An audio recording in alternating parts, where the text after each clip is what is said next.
RCR presenta Perú 2030, programa sobre la reforma del Estado, la descentralización, la modernización de la gestión pública, el desarrollo regional y local en el marco de los 17 Objetivos de Desarrollo Sostenible de la Agenda 2030. Información, entrevistas, análisis y debates.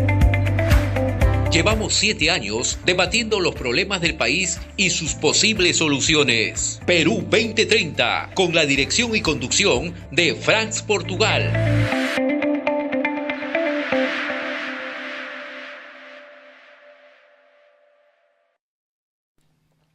Muy buenos días a nuestra audiencia nacional que nos ven y nos escuchan en la multiplataforma digital de la Red de Comunicación Regional RCR, la red que comunica y une al Perú.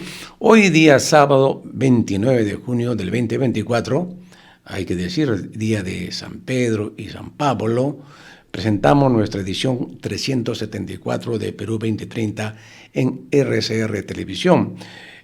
Hoy día sábado, como también sabemos, en todo el país se está festejando el Día del Pescador. Desde aquí, pues, nuestro saludo fraterno a todos los pescadores, sobre todo artesanales, que son los que nos llevan las delicias del mar a nuestra mesa, ¿no?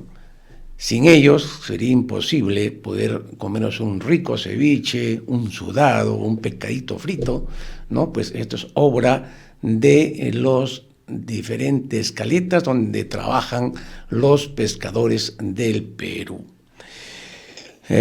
Ahora también hay que señalar que hoy día que es feriado tenemos un programa especial. Vamos a continuar con un tema que hemos venido trabajando en anteriores programas. Nos estamos refiriendo al tema del balance de la descentralización, no solamente el balance, sino también qué propuestas hacemos luego de hacer un balance de descentralización. Perú 2030 también se difunde en el portal de noticias enteratp.com, medio digital que dirige el periodista Ignacio Arana. Hemos tenido ya un primer programa sobre el descentralización, balance y propuestas, ¿no? Donde participó el exgobernador de Cajamarca, Mesías Guevara, que inauguró este ciclo. Le siguió Roger Grandes desde Loreto para ver el balance de la descentralización en Loreto. Y ahora tenemos el tercer programa con Javier Aspur, un especialista sobre descentralización. En esta serie de programas sobre el proceso de descentralización participarán gobernadores regionales, exgobernadores, especialistas en esta materia, y también líderes y lideresas regionales. Creemos muy importante para el país, luego de transcurrido 20 años de iniciado el proceso de descentralización, escuchar los diferentes puntos de vista de los actores que han participado en el proceso de descentralización, ¿no? Para que planteen su punto de vista sobre este balance y sobre todo que propongan qué es necesario hacer para que este proceso de descentralización pueda avanzar, ¿no? Cuáles son las propuestas que podemos hacer, ¿no? Los descentralistas estamos convencidos de que la descentralización es una vía para el desarrollo integral y sostenible del país. Para conversar sobre estos temas tan importantes, el día de hoy en este ciclo de programas tenemos como invitado a Javier Aspur, analista político, descentralista y miembro del grupo Propuesta Ciudadana. Buenos días, Javier. Gracias por estar con nosotros en Perú 2030 en RCR Televisión. Bienvenido. Buenos días, Fran, y muchas gracias por la invitación para conversar de este tema que lamentablemente no está presente como debería estar en los grandes medios de comunicación. Pero antes de empezar a conversar en la mesa central de hoy con nuestro invitado, tenemos las novedades que nos trae, como siempre, el número 174 del Semanario Político Digital Apuntes a Lápiz, que dirige Julio Failoc desde la heroica ciudad de Tacna. El título de portada de este número es una foto de Fujimori y el título es Yakuza al acecho. Y como subtítulo, Dina en la China, para referirse pues a este proceso de relanzamiento en la escena política de Fujimori. Hemos publicado además en este artículo, en esta revista, un artículo sobre los movimientos regionales y la descentralización del poder. Trae además interesantes artículos de análisis político de la coyuntura. Muy brevemente señalemos algunos hechos que han marcado la política de esta semana. En primer lugar está el tema de la desactivación de la División de Investigación de Delitos de Alta Complejidad, más conocido como la DIVIAG, impulsada por el ministro del Interior, ¿no?, que pasó a la agenda pública. Uno de los ejes de la DIVIAG es la investigación de la corrupción en el poder. Al parecer, quienes están detrás de la desactivación son aquellos que fueron investigados por la DIVIAG en la esfera del poder político. Todo empezó, en primer lugar, con la destitución de Harvey Colchado de la DIVIAG por su torta de cumpleaños, luego la desactivación del equipo especial que apoyaba a la Fiscalía, y ahora se pretende dictar una detención preliminar, no contra Harvey Colchado. Según informan los medios, la orden contra Colchado y la desactivación de la DIVIAG le habría dado la presidenta Boluarte al ministro del Interior Juan José Santibáñez, el cual habría que iniciar una segunda fase, ¿no?, de campaña contra la DIVIAG, cuyos componentes son que hizo un trabajo pobre y que se gastó 72 millones de soles y que habrían hecho un mal uso de este dinero. Pero esta semana Hildebrand en sus 13 sacó la historia de quién es el ministro del Interior, el señor Santibáñez, ¿no? Y aquí nos ha permitido entender realmente cuál es el papel que está jugando acá Santibáñez. Dice el semanario que es un abogado que ha defendido a policías investigados por corrupción, homicidio, extorsión, robo y organización criminal, entre otros delitos graves que manchan la imagen de la institución policial. El semanario informa, ¿no?, en detalle los casos que ha defendido el señor ministro del Interior. Saquen ustedes sus conclusiones. También, de acuerdo con un informe de la Oficina de Naciones Unidas contra la Droga y el Delito, ¿no?, ha presentado este miércoles que el Perú es el segundo productor mundial de coca. Qué triste papela del Perú. El primero es Colombia y el segundo es Bolivia. Perdón, el tercero es Bolivia. Por su parte, el presidente ejecutivo de DEVIDA, esta Comisión Nacional para el Desarrollo de la Vida sin Drogas, Carlos Inostroza, presentó un informe sobre el monitoreo de los cultivos de hoja de coca en el Perú, anunciando que ha registrado una disminución de sembríos en el año 2023. Y otra noticia importante es que el jurista peruano Alberto Borrero Odría fue elegido este viernes 28 de junio como nuevo magistrado de la Corte Interamericana de Derechos Humanos, ¿no?, para el periodo 2025-2030, ¿no? Ha obtenido importante votación, 15 votos en la 54ª Asamblea General de la OEA celebrada en Paraguay. Algunos dicen de que este organismo internacional, ¿no?, con la participación de Corea sería más conservador. Vamos a ver qué pasa, ¿no? Y también que el Jurado Nacional de Elecciones oficializó la expulsión del congresista Darwin Espinosa de Acción Popular, luego de que su partido acordara retirarlo por traición, ¿no?, pese a que Espinosa anunció que apeló la decisión al Tribunal de Disciplina. El Jurado Nacional de Elecciones ratificó su salida del partido, según la página web de esta institución, ¿no? En el historial de afiliación figura como el ciudadano no es actualmente afiliado a la organización, ya que fue expulsado de la organización política. Qué triste papel la de Darwin, ¿no? Y el anuncio de que este 1 de julio se inicia el juicio oral contra la lideresa de Fuerza Popular, Keiko Fujimori, por haber aceptado dinero de la empresa brasileña Odebrecht para su campaña presidencial. La defensa se está preparando, dice, y algunos señalan de que, como el semanario Hildebrand, van a boicotear el inicio de este juicio que es el 1 de julio, es decir, la siguiente semana. Y finalmente, la Organización de las Naciones Unidas, a través del Comité Especial contra la Desaparición Forzada expresó su preocupación por el proyecto de ley impuesto por el Congreso de la República que busca la impunidad para los crímenes de guerra y delitos de lesa humanidad ocurridos antes del 2002. Así están las cosas esta semana. Bien, vamos a nuestra mesa central. Descentralización, balance y propuestas es el tema. Nuestro invitado, Javier Aspur, analista político, descentralista y directivo del grupo Propuesta Ciudadana. Javier, una primera pregunta de cajón, ¿no? Como se dice, sería ¿cómo tú caracterizas la situación actual del proceso de descentralización? Algunos han señalado que es un fracaso, está estancada, es una descentralización fallida, no ha cumplido sus objetivos y hay que volver al centralismo y que está envuelta en corrupción. ¿Cuál es tu opinión al respecto?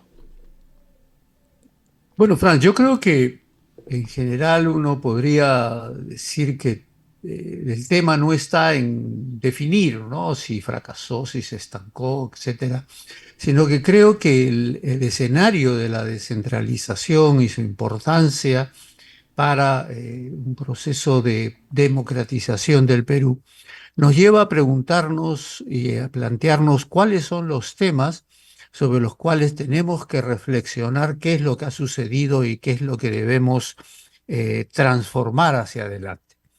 Una primera cosa que me parece a mí que es importante discutir, porque no hay un proceso y un proyecto de reforma que no parta de definir con claridad cuáles son sus objetivos.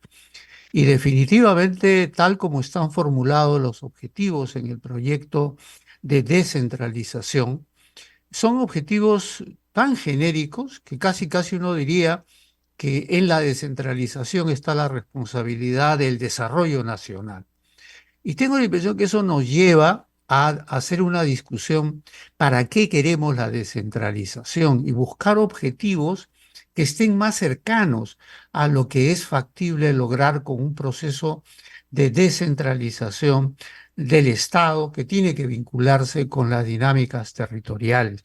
Quizás pensar en objetivos de reducción de las brechas profundas que existen entre los territorios, apostar a dinámicas que tengan que ver con cómo fortalecemos una creciente y deteriorada cohesión social en el país, cómo empujamos elementos que permitan fortalecer el sistema político desde los territorios. Creo que ahí hay elementos que hay que abordar. Creo que también hay elementos, y creo que a estas alturas es difícil de negarlo, en el sentido de que hay fallas en el propio diseño de la descentralización.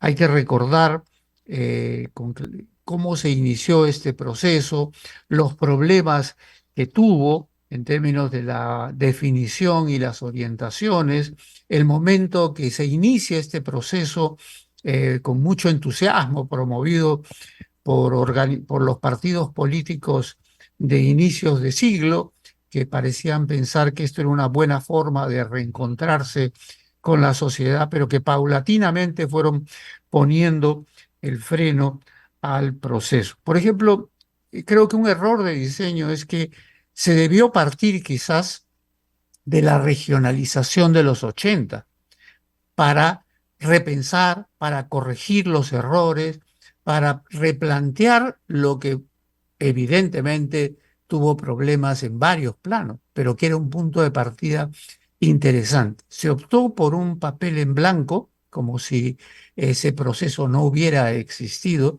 y eso llevó, creo yo, a elementos y problemas que es lo que estamos constatando ahora. Creo que también hay un problema de implementación en la descentralización. Y esto creo que nos lleva también a pensar y a reflexionar cuál ha sido el nivel de compromiso real de los gobernantes desde el inicio de la descentralización en el año 2002 hasta ahora. En general, más allá de la etapa inicial de relanzamiento de lanzamiento del proceso que culminó el 2005 con el referéndum, en general el conjunto de los gobiernos no ha tenido una voluntad real de avanzar en el proceso de descentralización. Y lo que ha habido más bien es algo que lo que hoy constatamos. La descentralización en mucho hoy es un proceso de desconcentración, en el cual las grandes decisiones, las prioridades en el uso de los recursos, la forma en la cual se captan recursos para el Estado y se distribuyen, la forma en la cual se piensan las políticas públicas, provienen del gobierno central. Y los gobiernos regionales, y más aún los gobiernos locales, que dicho sea de paso, tienen una cierta o mayor autonomía que los gobiernos regionales en ejecución, porque tienen ingresos propios, cosa que es muy limitada en el nivel regional, pero en general son instancias que ejecutan los proyectos, las prioridades y las políticas del gobierno nacional. Es decir, no son efectivos gobiernos de sus territorios. Entonces, yo creo que esos elementos son los que están a la base de un proceso que despertó mucha expectativa en la gente, pero que hoy en realidad lo que estamos viendo es una cierta decepción, una cierta desconfianza, producto también, y eso hay que decirlo, de los fracasos sucesivos que se han visto en el ejercicio de los gobiernos regionales y locales. Y ojo, no me estoy refiriendo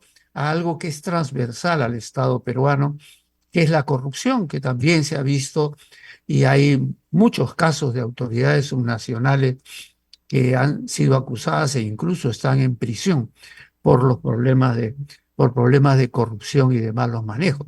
Pero también, y eso hay que reconocerlo, porque cuando uno revisa o asiste o participa en los procesos de elección regional y local, uno lo que encuentra es una ausencia dramática de un debate de visiones de desarrollo, de propuestas programáticas, de identidades de cambio y de proyecto transformador de sus territorios. Lo que hay es grupos que se articulan muchas veces alrededor de liderazgos muy personalistas, que generan niveles de articulación, en muchos casos clientelar, con liderazgos locales o con sectores de la sociedad local, y que definitivamente no generan proyectos que despierten la expectativa de la gente y terminan siendo en muchos casos ejecutores de obras de infraestructura, las cuales encima ni siquiera son producto de las reales prioridades de los territorios, sino que muchas veces responden a grupos de interés determinado que tienen capacidad de presión sobre la autoridad que ejecuta la obra, o muchas veces responden a los criterios que funcionarios del gobierno nacional, sea de los ministerios sectoriales o del propio Ministerio de Economía y Finanzas en gran parte, consideran que debe ser la inversión prioritaria. Y como el objetivo de las autoridades es tener recursos para hacer inversiones, muchas veces con objetivos no santos, pues es evidente que allí hay un problema serio en términos de el impacto y la posibilidad de que estas instancias de gobierno subnacional cumplan de verdad con el objetivo de generar dinámicas de cambio y de desarrollo en los territorios, que apuesten en una perspectiva de mediano y largo plazo. Entonces Javier, yo creo que ahí hay elementos que hay que pensarlos con seriedad. Ok, Javier, vayamos por la primera parte que tú has señalado respecto a los objetivos de la descentralización. El Instituto de Estudios Peruanos, en un informe que preparó, que llegó a nuestras manos, decía que resulta claro que los objetivos para este proceso de descentralización nunca estuvieron muy claros y que cada actor moviliza una agenda o expectativa distinta del proceso, y que los que se detallaron en la Ley de Bases de Descentralización son más una lista de buenas intenciones que objetivos orientadores, dice este informe. Sin embargo, ¿no es cierto?, si leemos la Constitución, ¿no?, en su artículo 188 dice que la descentralización es fundamentalmente para el desarrollo integral del país, ¿no? empezando por la Constitución, cuál fue el objetivo de la descentralización, ¿no? Y me acuerdo claramente porque, como tú sabrás, yo he estado en este proceso desde la reforma que se hizo de la Constitución en ese tiempo con Henry Pease, que era presidente del Congreso, ¿no? Y en la ley de bases también dice lo siguiente: la descentralización tiene como finalidad el desarrollo integral, armónico y sostenible del país mediante la separación de competencias y funciones y el equilibrado ejercicio de poder por los 3 niveles de gobierno en beneficio de la población. Y más adelante dice: el proceso debe garantizar en el largo plazo un país espacialmente mejor organizado, poblacionalmente mejor distribuido, económica y socialmente más justo y equitativo, ambientalmente sostenible, así como políticamente institucionalizado. Y en la prueba de la ley de base están los objetivos, los 3 o 4 objetivos que se establecen claramente detallados, ¿no? Entonces, a mí no me parece tan exacto ese que no hubo orientación, no sabíamos para dónde íbamos, los objetivos no estaban claros, ¿no es cierto? Los objetivos estuvieron claros. Quizás el proceso, ¿no?, ha tenido sus problemas, ¿no? ¿Qué opinas al respecto, Javier? Mira, a ver, a mí me parece que la formulación en la Constitución es de que el proceso debe aportar al desarrollo integral del país, ¿no es cierto? Pero como tú sabes, Franz, luego tiene que haber un marco normativo que precise con claridad cuál es el aporte que va y se propone lograr con el proceso de descentralización para que ese desarrollo integral sume con la descentralización. Porque mi impresión es que pedirle a la descentralización que haga realidad el desarrollo integral, sostenible, equitativo del Perú, me parece que desborda largamente las posibilidades de este proceso de descentralización y de cualquier otro. Porque el desarrollo integral del Perú no se va a lograr solamente con la reforma de la descentralización, como tú bien sabes. Requerimos que haya un conjunto de elementos y de proyectos y de políticas y de estrategias en un proyecto de desarrollo nacional en el cual la descentralización cumple un rol. Y yo creo que la crítica que se hace no es a esos objetivos genéricos. Eso está, todo lo que tú has leído sobre, yo lo comparto. El tema es, eso nos permite tener un norte claro de lo que la descentralización debe ser, cómo debe diseñarse y qué tipo de medidas se deben de tomar. Mi impresión es que no, porque son tan generales y tú podrías formular lo mismo. ¿Cuál es el objetivo que tiene la política agraria o la política rural o la política industrial en el Perú? Y tú podrías formular objetivos muy similares. Entonces yo creo que no es que se critique los objetivos que están siendo formulados, sino que esos objetivos no permiten definir cuál es la especificidad y cuáles son los objetivos que nos permitan, por ejemplo, estamos a 20 años. ¿Cuál sería la especificidad según tú, Javier? Pero lo que te quiero decir es, en este momento podemos evaluar la descentralización en función de en qué medida se ha producido el desarrollo integral del Perú. Mi impresión es que no. Podríamos evaluar, por ejemplo, ¿y por qué crees tú que no se ha logrado ese objetivo? ¿Qué es lo que ha trabado ese proceso? ¿Qué es lo que ha trabado? Yo creo que es bien complicado pedir la descentralización cuando vemos qué tipo de Estado tenemos, cuando vemos cuál ha sido la orientación del modelo económico nacional, cuando vemos cómo se desarrolla el nivel de informalidad en el país, cuando vemos el nivel de avance de las economías ilegales. Entonces, el problema de que el Perú no tenga un desarrollo integral, inclusivo, sostenible, no puede ser achacado a que falló la descentralización. Entonces, ahí hay un problema ¿Tú no creo crees, yo que hay Javier, que yendo así al punto, tú no crees, Javier, que la principal traba que impidió que la descentralización siga su curso tal como estaba prevista fue la resistencia del centralismo a descentralizar? sin Ejemplo, duda, ejemplo, por ejemplo, te transfiero funciones, ¿no? Bueno, pero no tengo ni personal ni recursos para esas funciones, ¿no? En un momento en la Comisión de Transición hicimos una evaluación de eso, le pedimos a todos los gobernadores regionales que informe qué funciones habían sido transferidas sin recursos, ¿no? Y llegaron los informes, o sea, no quisieron dar ni recursos. ¿Y qué es lo que decían? Ah, ya ves, el gobierno regional es ineficiente, pero si no le dabas los recursos, no le dabas el personal, la ley de presupuesto te impedía, bloqueaba, ¿no?, la creación de los puestos necesarios para que se ejecute esas funciones transferidas, pues obviamente no puede avanzar el proceso. Fíjate, otro ejemplo. ¿Cuándo salió la ley orgánica del Poder Ejecutivo? ¿No? O sea, una vez que se inició el proceso, había que reformar, ¿no es cierto?, los ministerios, ¿no?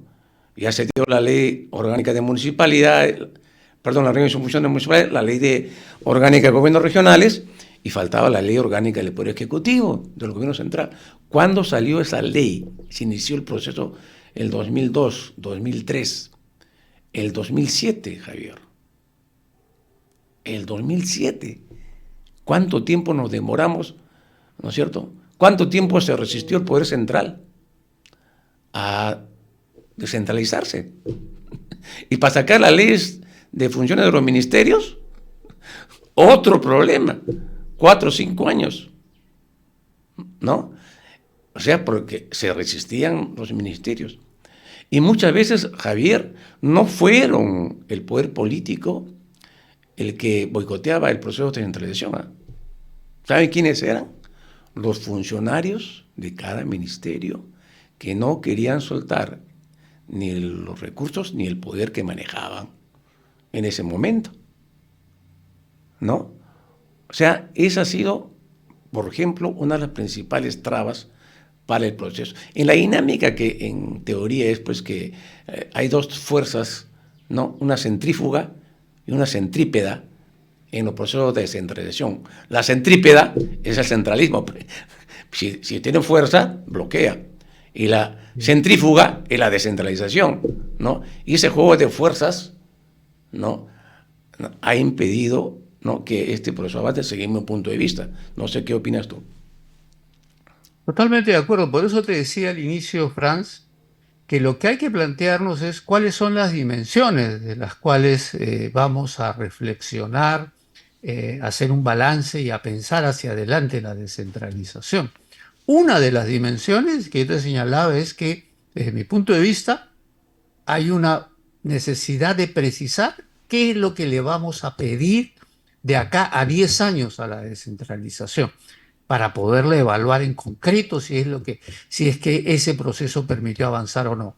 El otro elemento es el que tú estás señalando, es decir, en qué medida los problemas, el agotamiento, el estancamiento, la transformación de la descentralización en un mero proceso de desconcentración tiene directa relación con el proceso de implementación. Y ahí comparto contigo todo lo que has señalado. ¿Hay un problema de indefinición de competencias? Sin duda lo hay. Hay un problema de resistencia absoluta de transferencia de poder efectivo a los territorios y a los gobiernos territoriales, sin duda. Hay un problema en términos de la posibilidad que tienen de un manejo presupuestal realmente autónomo y descentralizado, sí. ¿Qué porcentaje del presupuesto que se ejecuta en los territorios es realmente autónomo y de capacidad de decisión de las autoridades regionales o locales? Muy bien, mínimo. Te aseguro, no tengo las cifras, pero históricamente, el 70% Javier, claro, pasa por el MEF. Históricamente, desde que se inició el proceso, ha sido 70-30. Exactamente. 70 se queda el gobierno central y 30 va para gobiernos regionales y gobiernos locales. Más o Claro, menos ¿y la qué mitad hace el gobierno? para Pero cada uno. incluso en ese 30, Franz, los procesos de toma de decisiones de en qué se invierte, en qué se gasta, tienen que pasar por el MEF, por Así los es. funcionarios del MEF. Y las decisiones de agregar más recursos son decisiones que se toman desde el gobierno nacional. Y las condiciones y las características para las cuales se implementa son del gobierno nacional y están Ah, predefinidos, ¿no es cierto? O sea, los programas por resultados famosos, uno, el ahí, criterio de resultados, ahí, ¿quién va a estar en Javier, contra? ¿cuál es la propuesta concreta para resolver ese Yo problema creo que hay del que, yo creo que hay que, 70-30? yo creo que hay que avanzar decididamente a un proceso de descentralización fiscal. No puede ser que se mantenga hasta el momento la lógica de, mientras no haya la conformación de regiones, que es un proceso también totalmente abandonado, vas a continuar la concentración de los recursos. Entonces hay que entrar a discutir seriamente Ajá. cuál es el vínculo que debe haber entre competencias y recursos. Hay que entrar a discutir seriamente sobre las posibilidades reales de incrementar el rol de los gobiernos subnacionales en la captación de los Ahí, ingresos por ejemplo, sobre el tributarios. punto que estamos discutiendo, Javier, ¿no? Ese 70-30, ¿no? ¿Por qué 70-30? Porque una parte de los recursos se lo quedan los ministerios, que luego, ¿no? Ese dinero es para invertir en las regiones, no es para que se quede en Lima, obviamente, ¿no es cierto? Y entonces ocurre el fenómeno siguiente, ¿no? Que se genera un clientelismo, ¿no? Sí, claro. Vienen los gobernadores regionales, vienen los alcaldes a Lima con su folder bajo el sobaco, ¿no? Con su proyectito a mendigar a Lima, a los ministerios. Van recorriendo los ministerio por ministerio, pidiéndole, ¿no? al ministro que le dé platita para su proyecto, ¿no? Y además se crea también un sistema de corrupción, ¿no? Es decir, hay congresistas que gestionan, entre comillas, ¿no? Ya sabe qué es lo que pasa en esa gestión, ¿no? Y en los propios ministerios, los funcionarios hacen cajita con estos, ¿no? Esta repartija que hacen del presupuesto a nivel nacional, los ministerios. Más aún, fíjate, y esto me lo dijo un premier, ¿qué hacen los ministerios? Y te voy a decir ahorita el nombre de quién me lo dijo. ¿Qué pasa? Cuando a fin de año los ministerios no han podido gastar esos recursos, a fin de año, ¿saben qué hacen? Para que sus cifras sean un poquito más azules, ¿no? Les pasan parte de ese presupuesto apuradamente, ¿no? A los gobiernos regionales y municipales, que obviamente a fin de año muchas veces es imposible que puedan ejecutar en tan poco tiempo lo que recién les pasa, ¿no? Frente a eso, ¿qué hay que hacer? Efectivamente, yo creo que ahí hay... Eliminar, Mira, Javier. Eso hay que eliminarlo. cuando tú miras las cifras de los presupuestos de apertura de los gobiernos subnacionales y miras las cifras de los presupuestos modificados, esa es la foto perfecta de todos los problemas que tú has señalado. Y creo que esos son elementos que tendríamos que... Es inaceptable. Uno puede tener pues un error de proyección o de reorientación de los recursos, pues no sé, de 5 ya 10%. Pero en muchos casos, el incremento del presupuesto que fue aprobado en el Congreso con toda esa formalidad y el que realmente figura en el proceso de ejecución, alcanza 100, 80, 90 e incluso más de 100% en algunos casos. Entonces, eso es imposible de garantizar una gestión, ya mira, ya no solamente asegurar una gestión honesta, porque también hay funcionarios del gobierno nacional que transfieren recursos sobre la base de que eso vaya a tal inversión y a tal empresa, como lo hay en el Congreso, que hoy realmente incluso ha incrementado su poder porque el Tribunal Constitucional ha dicho que tiene iniciativa de gasto. Entonces hemos regresado. Entonces, yo creo que hay que generar una forma de gestión del presupuesto que obligue a un proceso de planificación efectiva y real y que se transfieran todos los recursos que sean parte de un proceso de planificación en los territorios y que esa planificación territorial de verdad sea producto de un proceso de concertación real con los actores, porque ese es otro elemento que se ha derrumbado en el proceso de descentralización. Hoy la participación ciudadana no cumple sus objetivos, a pesar de que tú revisas la documentación del MEF sobre presupuesto participativo, creo que hasta el número de hojas lo detalla. Es un absurdo, pero con un pequeño problema, que en ningún momento ese proceso de planeamiento concertado es obligatorio para la autoridad, que puede hacer lo que le da la gana y puede priorizar lo que le parece. Pero peor aún, incluso esa autoridad va y negocia con las autoridades nacionales y regresa con recursos para proyectos que nadie conoce, nadie ha priorizado en la región y que muchas veces no responde a los criterios y prioridades que hay en el territorio. Entonces hay que repensar el proceso bajo el cual, por un lado, se formula el presupuesto anual de las instancias de gobierno subnacional y que plantee normas muy claras y se establezcan plazos muy definidos que permitan alternativa, que las transferencias y ampliaciones sean en el primer trimestre del año y no más, y que sean parte del proceso de planificación que proviene de los territorios. Porque dicho sea de paso, tampoco tenemos un sistema de planificación que pueda realmente decir se está generando un proceso de planeamiento desde los territorios a lo nacional.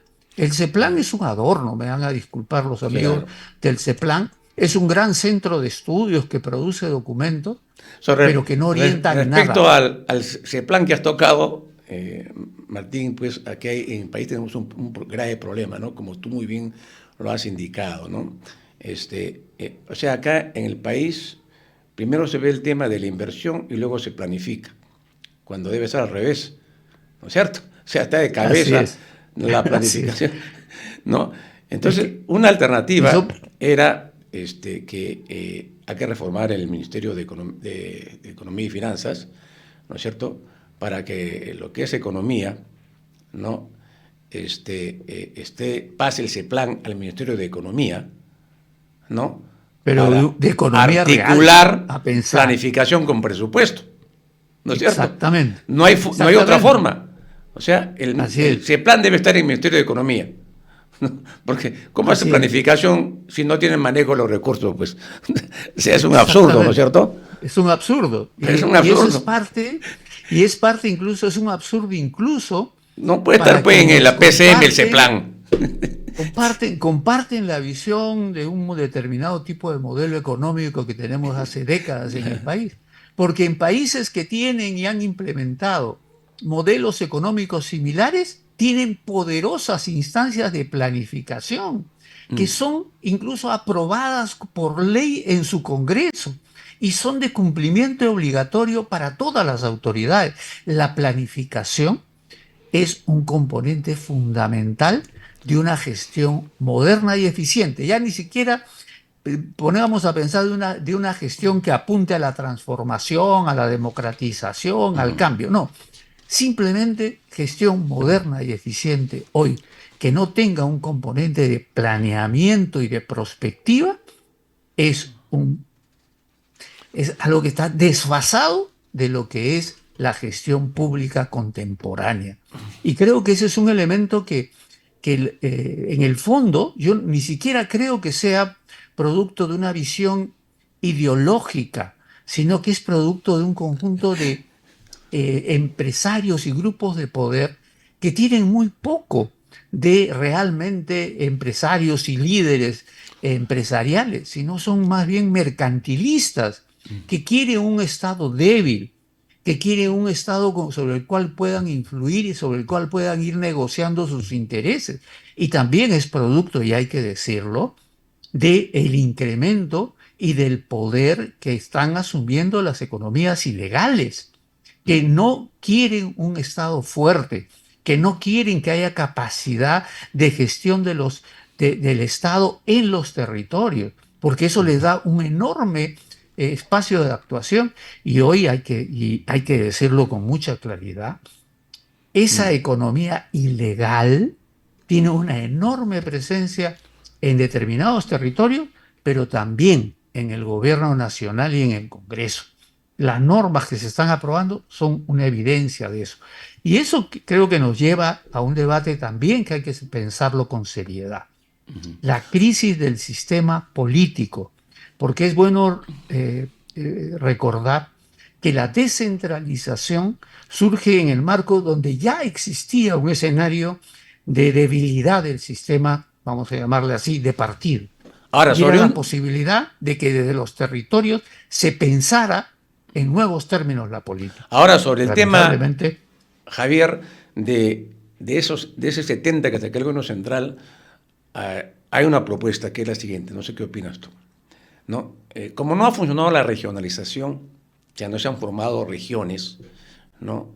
Las regiones, según la Constitución, se forman por la unión de 2 o más departamentos. Eso no ha funcionado, no ha fracasado la regionalización. Y lo que llaman regiones ahora no son regiones, son departamentos con gobierno regional.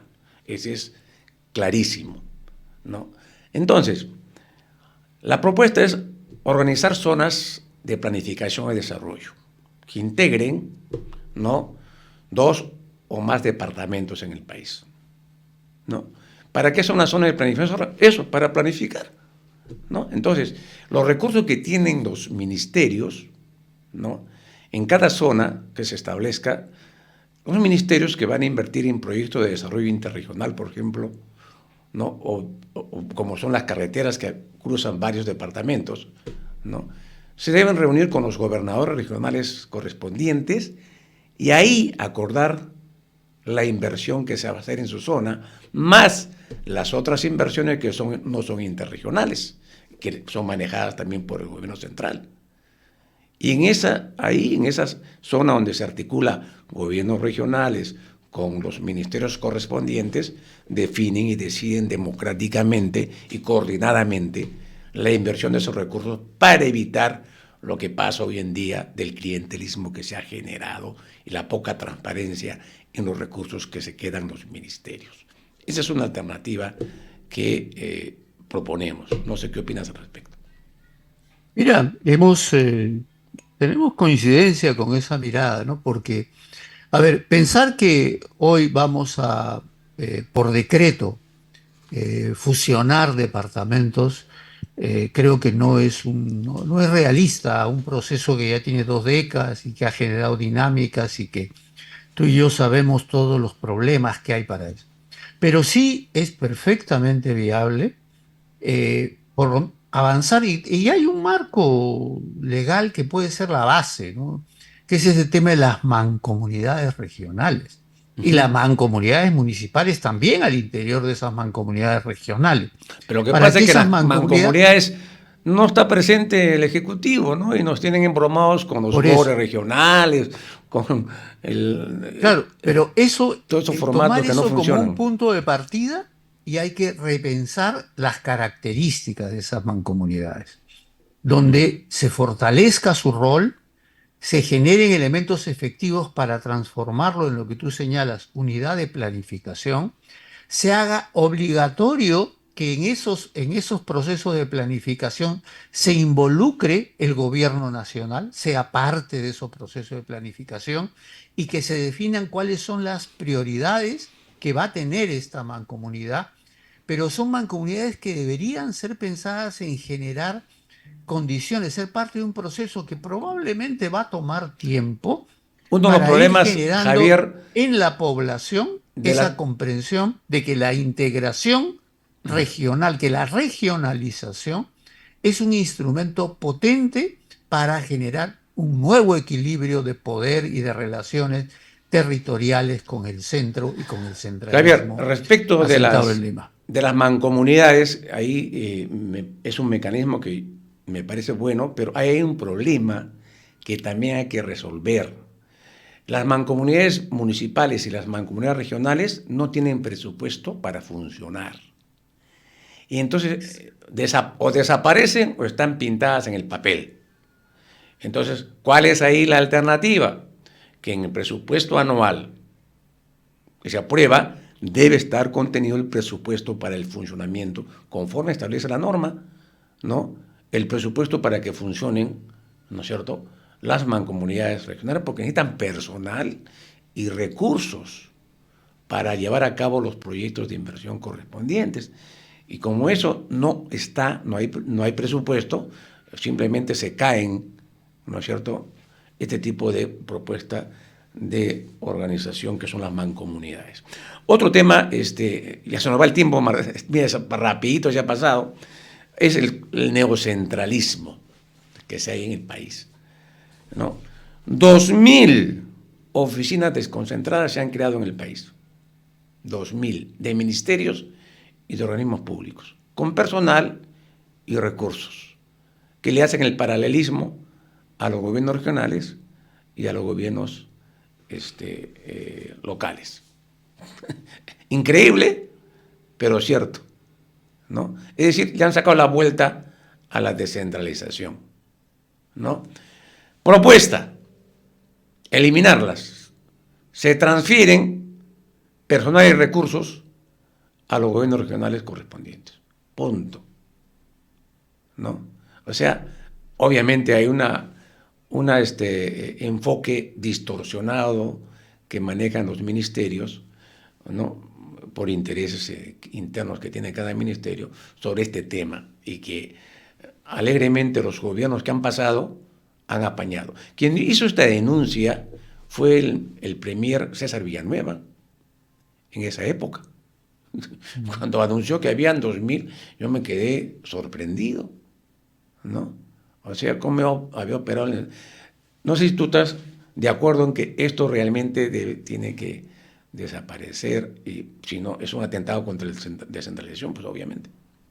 Sin duda que lo es. Es que junto con el tema de esta indefinición de competencias y de superposición, donde ya nadie sabe quién tiene que hacer qué, se abre esta ventana, porque si tú recuerdas bien, el famoso shock descentralista anunció que todas las competencias se entregaban a los gobiernos subnacionales. Bueno, en los hechos, y hubo voces, entre ellas la tuya y muchos otros, que decíamos, eso es un engañamuchachos, porque lo que están haciendo es supuestamente transferir competencias, pero no le dan los recursos, y están creando este tipo de instancias que permiten la intervención directa de los ministerios en el territorio. 2.000, realmente impresionante la cifra, pero es una realidad. Entonces, o sea, lo que están hay haciendo recursos y hay personal. Están llevando adelante. Exacto, o sea, están llevando adelante funciones y competencias que le corresponden al gobierno regional o local. Eso tiene que ser transferido, eso es inaceptable, eso es... Abiertamente están violando la ley. Así es. Abiertamente. Impunemente. Porque cuando tú miras las competencias que supuestamente tienen los gobiernos nacionales, regionales y locales, eso le corresponde. Pero lamentablemente, esas mismas competencias y funciones siguen todavía en el gobierno nacional. Entonces, es a partir de ahí y del poder que obviamente ejercen, que se les asignan los recursos y crean oficinas. Y ahí yo quiero ser muy crítico. ¿Dónde están las autoridades regionales y locales? ¿Dónde están que no organizan movimientos, demandas, propuestas de política que realmente apunten a eso? No a venir acá a tocar la puerta porque quiero una obrita más, sino en cómo apuestan de verdad a transformarse en efectivos gobiernos de sus territorios.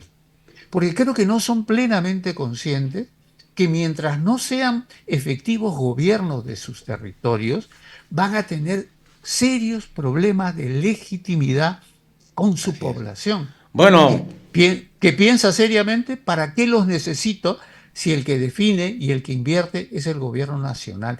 Y ha derivado en lo que hemos visto hace poco. así es. Una ley que apunta a desaparecer movimientos regionales. Ojalá. Yo confío en que las sociedades regionales defiendan su derecho de representación a través de liderazgos que no respondan a estas estructuras que mal se llaman partidos nacionales. Bueno, pero también estos movimientos Javier, y liderazgos el tiempo nos ha vencido. Problema de legitimidad. Nos ha vencido, nos ha muchas quedado gracias, cortísimo. Fran. Tú sabes que estos temas nos emocionan. Nos emocionan y nos queda cortísimo el tiempo, nos quedan varios temas en el tintero. Sí, como tú dices, el día sábado se realizó pues el primer encuentro, sábado pasado 22, el primer encuentro nacional de líderes, lideresas, organizaciones y movimientos regionales, y han construido una plataforma, ¿no?, basada en las siguientes demandas y propuestas: defensa de la democracia y lucha por la salida política a la crisis que vive el Perú, que permita recuperar y construir una efectiva democracia en el país, fuera de la dictadura congresal y su presidente que no gobierna. 2. Defensa del agua y la vida, no a la privatización del agua potable y las fuentes de agua de las cuencas donde viven las comunidades campesinas. 3. Rechazo a la eliminación de los movimientos regionales y a la derogatoria de la ley de paridad y alternancia horizontal. 4. Lucha contra la inseguridad ciudadana, la violencia y la corrupción. 5. Política económica de efectiva lucha contra la pobreza y por la inclusión económica para generar empleo y seguridad alimentaria para la población. Y 6. Defensa de la vida y respeto a los derechos humanos y justicia para las víctimas de los asesinatos del actual gobierno. Esos son los puntos centrales, y luego tienen una serie de compromisos que han firmado para movilización, ¿no?, y promover la articulación y desarrollo de jornadas de lucha unitaria a nivel nacional y descentralizada. Y han convocado pues para el 27 y 28 de julio una movilización descentralizada a nivel nacional, y están apoyando también el paro del 19, ¿no?, que ha convocado la CGTP y los gremios sindicales, ¿no? También señalan que ellos van a seguir coordinando con diversos sectores, porque como no solo asistieron los movimientos regionales, han asistido organizaciones sociales, ¿no?, también, ¿no?, y gremios sindicales. Y están convocando a un segundo encuentro que todavía no tiene fecha, ¿no?, y que obviamente van a continuar con este proceso, ¿no?, de defensa de la democracia y de la descentralización y de los movimientos regionales. Bien, Javier, te agradezco. Si me permite, Franz, medio minuto. Esta iniciativa hay que saludarla, hay que apoyarla y hay que promover que ese segundo encuentro que han convocado aborde cuál es el nuevo proyecto de descentralización por el país. Si logran eso, creo que van a ser el liderazgo de un renacer de un movimiento descentralista en el Perú que tanto lo necesita. Muchas gracias, Fran. Muchas gracias, Javier. Bien, amigos, es tiempo de irnos ya, porque ya nos venció el tiempo. Les agradecemos por su sintonía y porque nos han permitido conversar sobre estos temas tan importantes para el país como es la descentralización. Muy buenos días y buen fin de semana.